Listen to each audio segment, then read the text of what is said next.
नमस्कार दोस्तों। आज जो है हम हिमाचल प्रदेश का भौगोलिक परिचय देखने जा रहे हैं। हम जो है सबसे पहले हिमाचल प्रदेश के जो हिमाचल प्रदेश का भौगोलिक परिचय टॉपिक को जो है आज करने जा रहे हैं। इसमें जो है हम सबसे पहले जो हिमाचल शब्द है उसका अर्थ देख लेते हैं। जो हिमाचल शब्द है वह दो शब्दों से मिलकर बना हुआ है, हिम जमा आले। हिम का अर्थ है बर्फ, हिम का अर्थ बर्फ है और आले का अर्थ है ढका हुआ, ढका होना। अर्थात हिमालय का अर्थ हुआ बर्फ से ढका हुआ।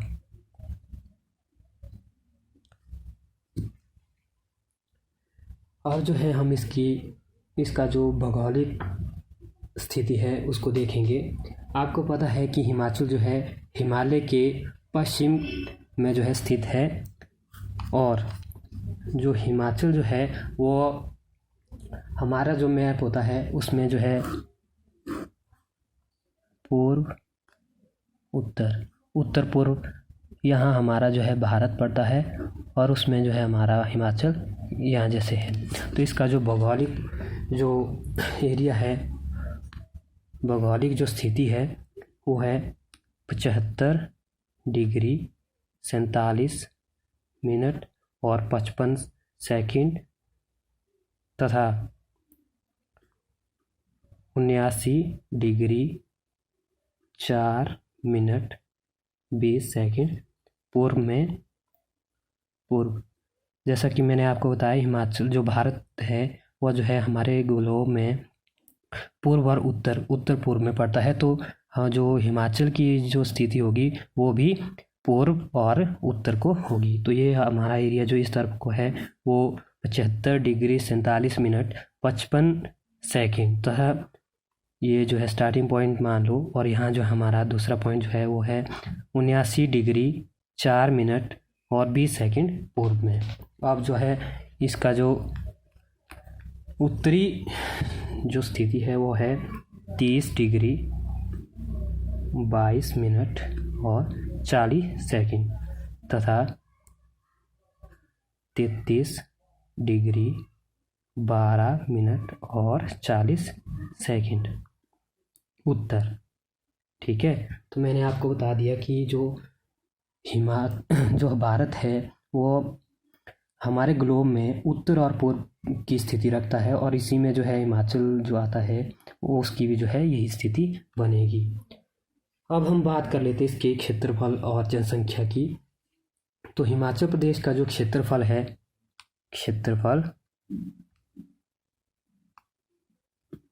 वो है 55,673 वर्ग किलोमीटर।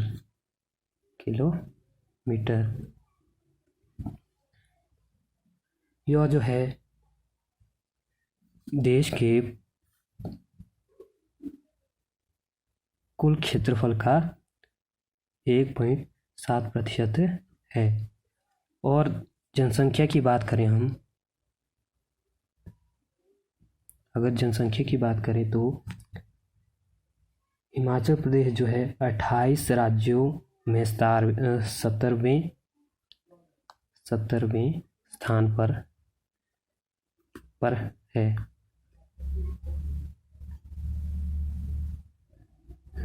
ये जो है क्षेत्रफल की दृष्टि से 17वें स्थान पर है। और जनसंख्या की बात करें तो हिमाचल प्रदेश की जो जनसंख्या है वो है 68,56,509। और यह जो है पूरे देश की जो जनसंख्या है उसका 0.57% है।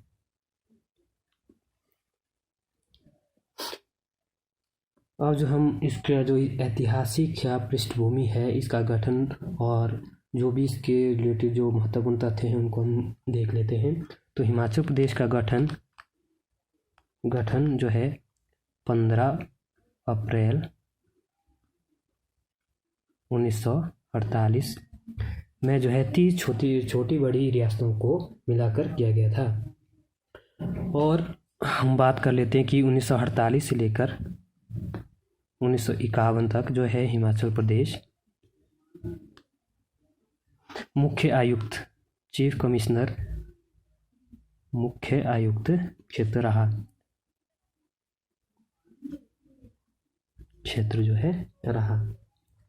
और 1951 से लेकर 1956 तक भारत जो है पार्ट सी, जिसे जो हम भाग गौ भी कहते हैं, में रहा। और 1956 से 1971 तक जो है हिमाचल केंद्र शासित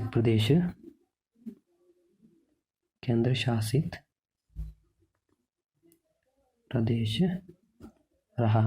और अब बात आती है कि हिमाचल प्रदेश को जो है पूर्ण राज्य का दर्जा जो है, सबसे इम्पोर्टेंट पूर्ण राज्य का जो दर्जा है वह 25 जनवरी 1971 को जो है हिमाचल प्रदेश को पूर्ण राज्य का दर्जा मिला। पूर्ण राज्य का दर्जा मिला। अब हम अपने पेज को पलट लेते हैं। अगर किसी को स्क्रीनशॉट लेना है तो ले सकता है। नेक्स्ट करते हैं। अब हिमाचल प्रदेश की जो नदियां हैं उनको देख लेते हैं। हिमाचल प्रदेश की नदियां,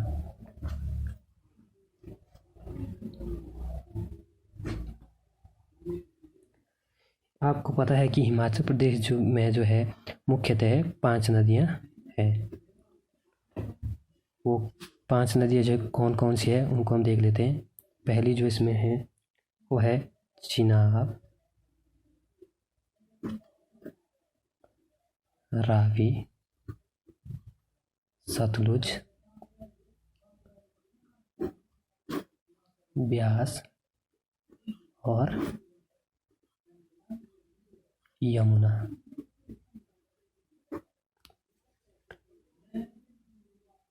इसमें जो है सबसे बड़ी जो नदी है वो है सतलुज, और सबसे छोटी जो सिरमौर जिले के साथ लगती है वो है यमुना नदी, सबसे छोटी नदी, जो कि गंगा की सबसे बड़ी सहायक नदी भी है। ठीक है। और जल जो क्षमता या जल ग्रहण शक्ति के आधार पर हम देखें तो वो चिनाब नदी जो है सबसे ज़्यादा जल जो है ग्रहण किए हुए हैं। अब जो है जिले, आपको पता ही है हिमाचल प्रदेश में जो है 12 जिले हैं।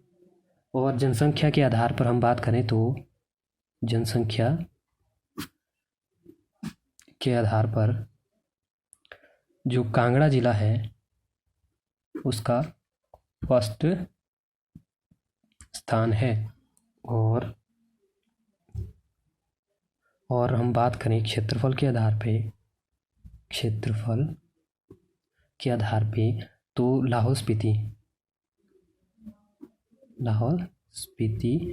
का जो एरिया है वो सबसे ज़्यादा है, लगभग 24.02% के आसपास पूर्ण हिमाचल के जो कुल क्षेत्रफल के अनुसार। अब बात करते हैं हम इसके जो किनारे हैं या पूर्व, पश्चिम, उत्तर, दक्षिण में जो इसके कौन कौन से जिला पड़ते हैं हम उनको भी देख लेते हैं। ठीक है। आपको पता ही है कि इस तरफ जो है पूर्व है, ये पश्चिम, ये उत्तर और ये दक्षिण है। और सबसे दक्षिण इस किनारे में जो है हमारा सिरमौर जिला पड़ता है। आपको पता ही है, नीचे सबसे दक्षिण में जो है कौन है, सिरमौर। सिरमौर जिला जो है सबसे दक्षिण में है। और किन्नौर जो है पूर्वी, किन्नौर।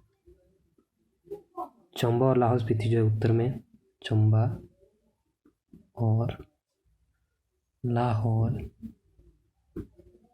स्पीति उत्तर में है। कुल्लू और मंडी जो है, कुल्लू और मंडी जो है मध्य में है। और जो आपका हमीरपुर, बिलासपुर, ऊना, हमीरपुर,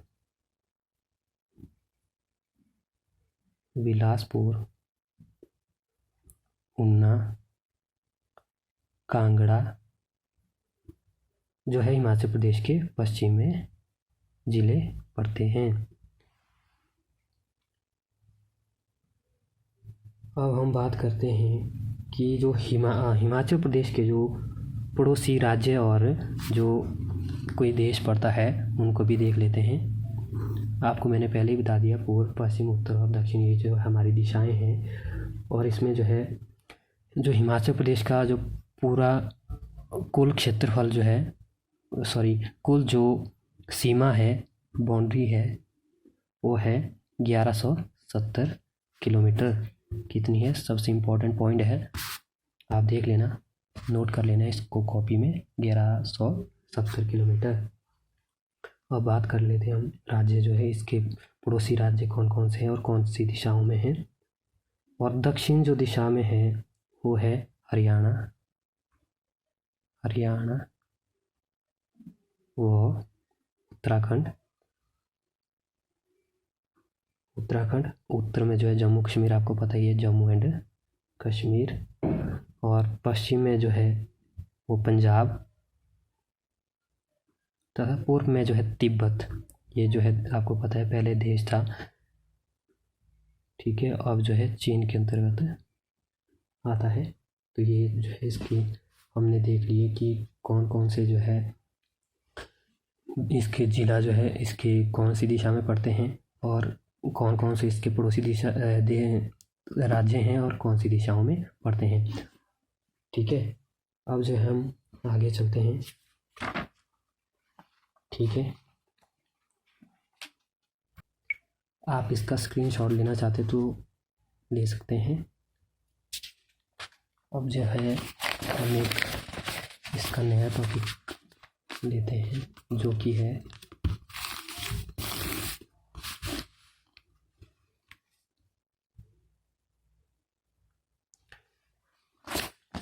है हिमाचल प्रदेश की पर्वत श्रृंखलाएं व पर्वत चोटियां। हिमाचल प्रदेश की पर्वत श्रृंखलाएं व पर्वत चोटियां, ठीक है।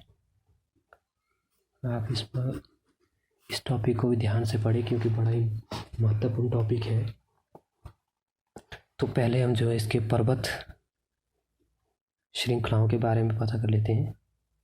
श्रृंखलाएं, पर्वत श्रृंखलाएं, ठीक है। तो हिमाचल प्रदेश की जो है समुद्र तल से ऊंचाई, हिमाचल प्रदेश की जो ऊंचाई है समुद्र तल से वो है 350 किलोमीटर से लेके 350 मीटर से लेके 7000 मीटर के बीच है, ठीक है। हिमाचल प्रदेश को जो है मुख्यतः 3 पर्वत श्रेणियों में या श्रृंखलाओं में बांटा गया है। कितनी श्रेणियों में बांटा गया है दोस्तों? 3 प्रमुख पर्वत श्रृंखलाओं में बांटा गया है। तो इसमें जो है सबसे पहला जो है कौन है? निम्न पर्वत श्रेणी, ख मध्य पर्वत श्रेणी और ग जो है वो है उच्च पर्वत श्रेणी। अब हम बात कर लेते हैं सबसे पहले जो हमारा कौन निम्न पर्वत श्रेणी है उसके बारे में। निम्न पर्वत श्रेणी, ठीक है। तो जो ये हमारी निम्न पर्वत श्रेणी है ये जो है शिवालिक पर्वत के नाम से भी जानी जाती है। कौन से नाम से जानी जाती है? बड़ा महत्वपूर्ण पॉइंट है दोस्तों, लिख लेना। शिवालिक पर्वत श्रेणी के नाम से भी जानी जाती है। आपको पता है कि जो शिवालिक का अर्थ है वो है शिव की जटाएं। शिव की जटाएं।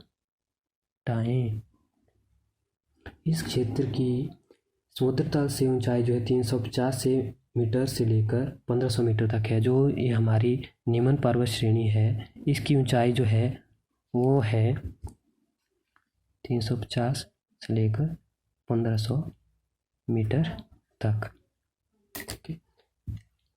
यहाँ जो है औसत वार्षिक वर्षा,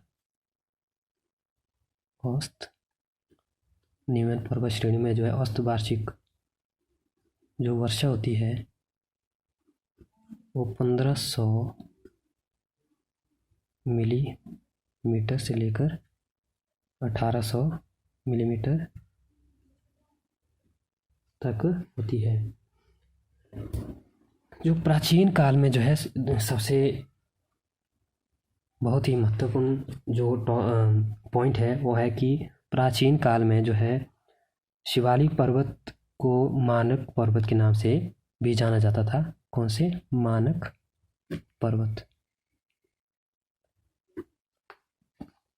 शिवालिक, आपको पता है कि हम सभी जो है शिव को मानते हैं। जो शिव शंकर हमारे भगवान हैं उनको हम मानते हैं। तो आप मानने से याद रख सकते हैं मानक, ठीक है। मानक पर्वत। शिवालिक पर्वत को क्या कहते हैं? मानक पर्वत भी कहते हैं।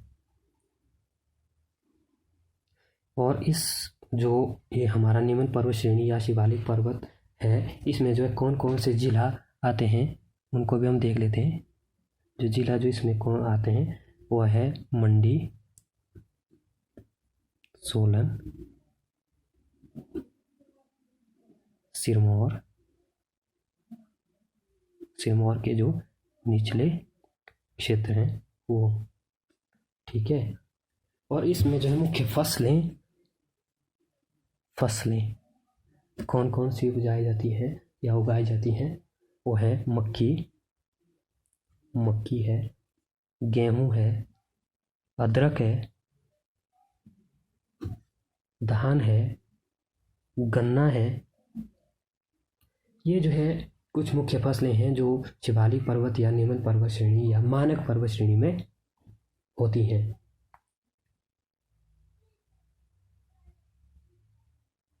इसमें जो है वृक्ष या पेड़ जो कौन कौन से पेड़ होते हैं वो भी हम देख लेते हैं। वृक्ष जो है इस जो 350 से लेकर 1500 मीटर तक का एरिया जो शिवालिक पर्वत का है इसमें जो कौन कौन से पेड़ पाए जाते हैं वो है खैर, कचनार,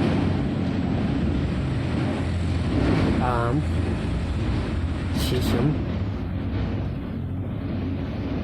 तूत, साल और बांस, ठीक है। ये जो है इसमें पेड़ पाए जाते हैं। अब आता है हमारा जो दूसरा पॉइंट है वो है मध्य पर्वत श्रेणी, ठीक है। ख पॉइंट जो है वह है मध्य पर्वत श्रेणी या श्रृंखला, ठीक है। तो इसमें जो है इस पर्वत श्रेणी में जो है कौन कौन से क्षेत्र आते हैं या जिला आते हैं वो हम देख लेते हैं। इसमें जो है सिरमौर का रेणुका जो क्षेत्र है, सिरमौर का रेणुका, पच्छाद, ठीक है, और मंडी का चिचोट, करसोग, चंबा का चुरा, ये जो है कुछ हो गया दोस्तों, माफ़ करना, थोड़ी हैंड राइटिंग में गड़बड़ी है। चंबा का चूड़ा, चंबा का चौराहा, कांगड़ा, कांगड़ा के जो ऊपरी क्षेत्र है, ऊपरी क्षेत्र, ठीक है, वो जो है इसमें आते हैं, जैसे जिसमें पालमपुर तहसील भी आती है। अब हम इसकी हाइट की बात कर लेते हैं। ऊंचाई जो है इसकी 1500 से लेकर 4500 मीटर तक है। इसमें जो है मुख्यतः जो है कौन से वृक्ष होते हैं वो हम देख लेते हैं। वृक्ष वो है अखरोट, अखरोट इसमें होता है दोस्तों। सेब, हिमाचल प्रदेश में जो सेब है वो इसी क्षेत्र में होता है। देवदार, देवदार के वृक्ष भी जो है इस क्षेत्र में होते हैं। अब इसमें जो है दो महत्वपूर्ण या सबसे इम्पोर्टेंट पॉइंट जो है वो है मध्य हिमालय पर्वत श्रेणी के बारे में। वो है धौलाधार जो पर्वत श्रेणी है कांगड़ा जिले में पाई जाती है, और वो इसी श्रेणी में पाई जाती है। जो धौलाधार पर्वत श्रृंखला है वो कौन से पर्वत श्रेणी में या पर्वत श्रृंखला में पाई जाती है? वो मध्य पर्वत श्रेणी में पाई जाती है। कौन सी? धौलाधार, जो कि कांगड़ा जिले में है। कांगड़ा, चंबा और मंडी, ठीक है, धौलाधार पर्वत। इसका भी जो है, जैसे मैंने यहाँ कहा था कि शिवालिक जो पर्वत है उसको मानक पर्वत भी कहा जाता था प्राचीन समय में। तो इस जो धौलाधार पर्वत है इसे भी जो है प्राचीन समय में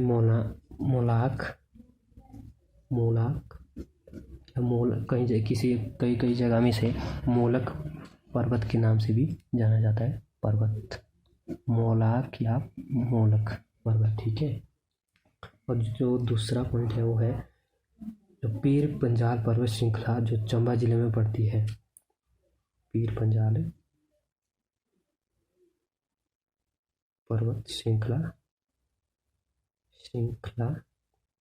कहाँ पड़ती है दोस्तों? चंबा में, ठीक है। आप इसका स्क्रीनशॉट ले सकते हैं। आगे चलते हैं। इसमें जो है कुछ ही महत्वपूर्ण कुछ ही पॉइंट जो है रह गए हैं। अब जो है गो आता है, जो कि मैंने कहा था कौन कौन से हैं। इसमें तो है आपके निम्न पर्वत श्रेणी, मध्य पर्वत श्रेणी और उच्च पर्वत श्रेणी। उच्च पर्वत श्रेणी की बात कर लेते हैं। कौन सी है? उच्च पर्वत श्रेणी, ठीक है। उच्च पर्वत श्रेणी जो है, सॉरी दोस्तों हिल रहा है मेरा जो पेज है। उच्च पर्वत श्रेणी, ठीक है। इस क्षेत्र को बृहद हिमालय तथा एल्पाइन जोन के नाम से भी जाना जाता है। कौन कौन से नाम से जाना जाता है इसे? बृहद हिमालय या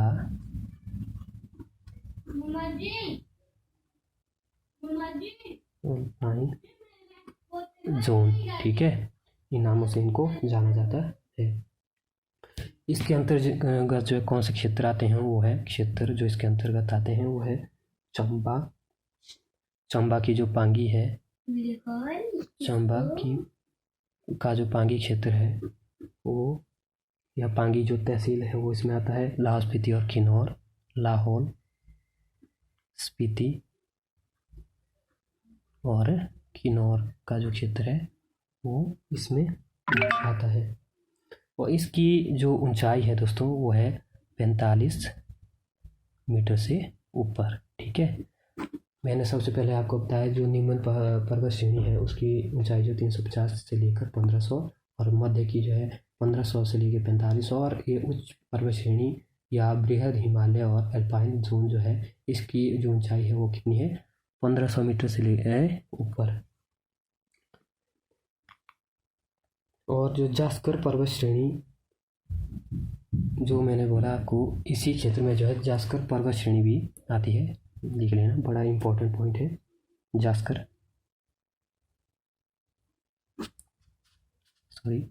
पर्वत जो श्रेणी, इसी क्षेत्र में आती है, जो कि हिमाचल प्रदेश को तिब्बत से कौन देश से अलग करती है, किस देश से? तिब्बत से अलग करती है। और हिमाचल प्रदेश की जो सबसे ऊंची चोटी है वो आपको पता ही होगा, शिला जो है, कौन सी? शिला जो चोटी है वो 7025 मीटर इसकी ऊंचाई है और हिमाचल प्रदेश की सबसे बड़ी चोटी है। तो यही हम इस वीडियो को आज ख़त्म करते हैं। नेक्स्ट वीडियो में ऐसे ही महत्वपूर्ण जो टॉपिक है इनको लेकर हम चलेंगे। तो तब तक के लिए धन्यवाद। और मेरा जो चैनल है जीके हिमाचल, उसको जो है सब्सक्राइब कर लीजिए। धन्यवाद।